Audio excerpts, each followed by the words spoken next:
I'm kind of blown away by the virality and potential Eminence in Shadow actually has. It managed to perfectly create a story, create a cast, create a main character so versatile and so like kind of perfect that it does its job in the world so well that it could expand to even greater heights. Today we will be taking a deep dive that no one ever wanted, but I did, so that's why it's happening, into the world of its lore and Rule 34. The fact that they did such a good job honing the style of the main character and of Shadow Garden as a whole, it not only expands your minds in just the sheer badassery of what goes on screen in the actual anime, but it allows for fan fictions the likes of which you've never seen before. Maybe this is just me personally, but when you have an anime and the lore of the anime is set in stone and you have some sort of, let's say, Rule 34 doujinshi, maybe even a shmientioi, some sort of fan fiction aimed at your reproduction desires, it more often than not doesn't actually fit with the actual lore of the story. I mean, sure, yeah, nicely sized boobas, tatas of impressive proportion, but at the end of the day and ultimately, it doesn't fit the actual lore. It doesn't fit the story. These aren't the actual characters. Now, I know, this is like the weirdest complaint you'll ever hear, and in fact, this might be the weirdest video you'll ever see, but that's what I do. I do not follow the beaten path. I've been doing this for years. Eminence in Shadow is a story about a main character who likes to act like an NPC. He wants everyone to think he's just this kind of loser dude, this guy who can't even tie his shoes straight, just your regular side character garbage. And whenever he has an opportunity to make himself look like a side character, like take a fat L in front of everyone, he will do everything he can to do that in order to maintain his position of looking like an NPC so he could become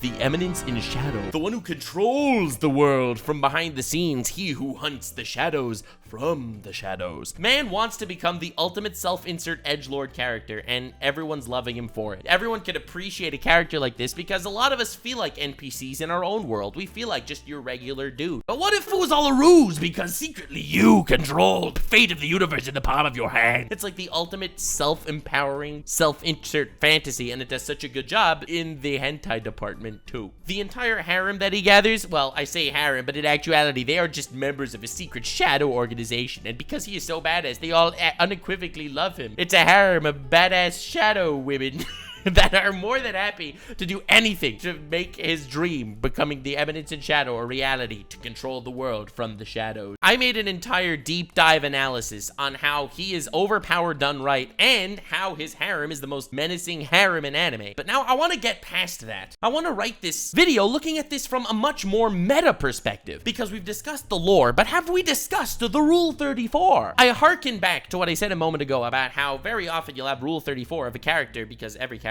has, you know, Rule 34, and that pretty much holds true for most things, especially anime characters, especially anime harem protagonists. And in the most part, it doesn't fit lore accurate, and it's like, okay, and it doesn't feel like it's legit canon to the world. It doesn't feel like part of the experience. It's a total other experience that you do on your free time, maybe on Bing or some incognito browser, maybe DuckDuckGo. And I'm not gonna get into the nitty-gritty and deep analysis as to why so many other instances of Rule 34 kind of drop the ball on actually fitting the actual lore. And while it's nice to see the tatas bouncing, it doesn't exactly feel like part of the experience of the actual story. Eminence in Shadow actually has all the dominoes lined up to do this exactly. The inspiration to this video is a certain shmientioi, it's a doujin manga, and it is called I Need More Power. It is a shmentai, so that means 18 plus. Kids, get the hell out of here. And it kind of went a little viral. Like, I saw it everywhere, and I was like, you know, I know Eminence in Shadow pretty well. I've made some content on it. Let's see what this is all about, purely for research purposes, of course. And I couldn't help but laugh while leafing through. Like, the lore of the actual story, Eminence in Shadow, I was trying to take over the world behind the scenes by any means necessary, even if it means groveling like a swine to a rich person. As an NPC, he's willing to do anything, including raising an army of higher genetic capabilities. I know, that sounds kind of wrong and racist and stuff, but what if the idea was proposed to him by his harem that in order to create an army, what if you have a large number of children? The problem with doing this is if I raise them and they end up becoming a hero, he would have to, like, pull a Darth Vader. He would have to say, I am your father, and that's so generic.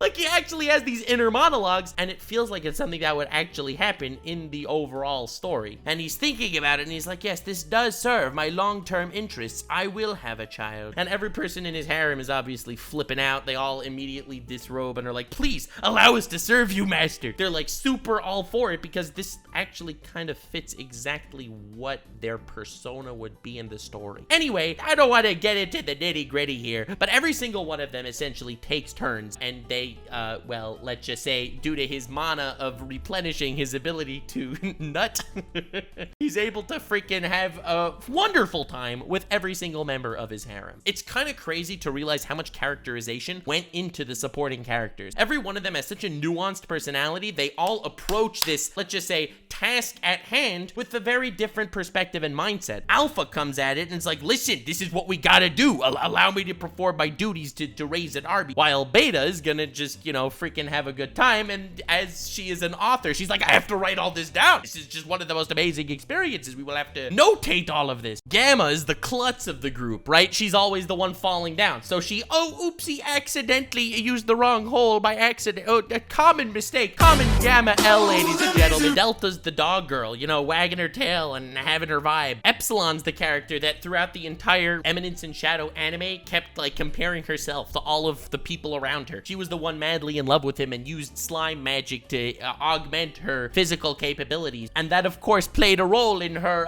episode of this scenario. The point I'm really trying to make here throughout this entire video is every single one of these characters is so well categorized that even in a clearly non-canon scenario, wink, wink, wink, it kind of feels like it's something that would genuinely happen in the actual story. To the point that the characterization of the characters is so well thought out that even in small little adventures like these, you really feel like you're experiencing the same type of characters that you've gotten to know throughout the course of the story, with the comedy still so on point that it feels like it's just another one of the crazy, wacky adventures and hijinks that Shadow, this absolute badass that can have everything, is actually going to utilize for world domination. I just have to say how after all of them are worn out, all of them are tired. Of course, my boy Shadow is the OP done right. My man freaking flooding mana into his goddamn Excalibur, making it truly the holiest sword of all. And he starts muttering the fateful words. I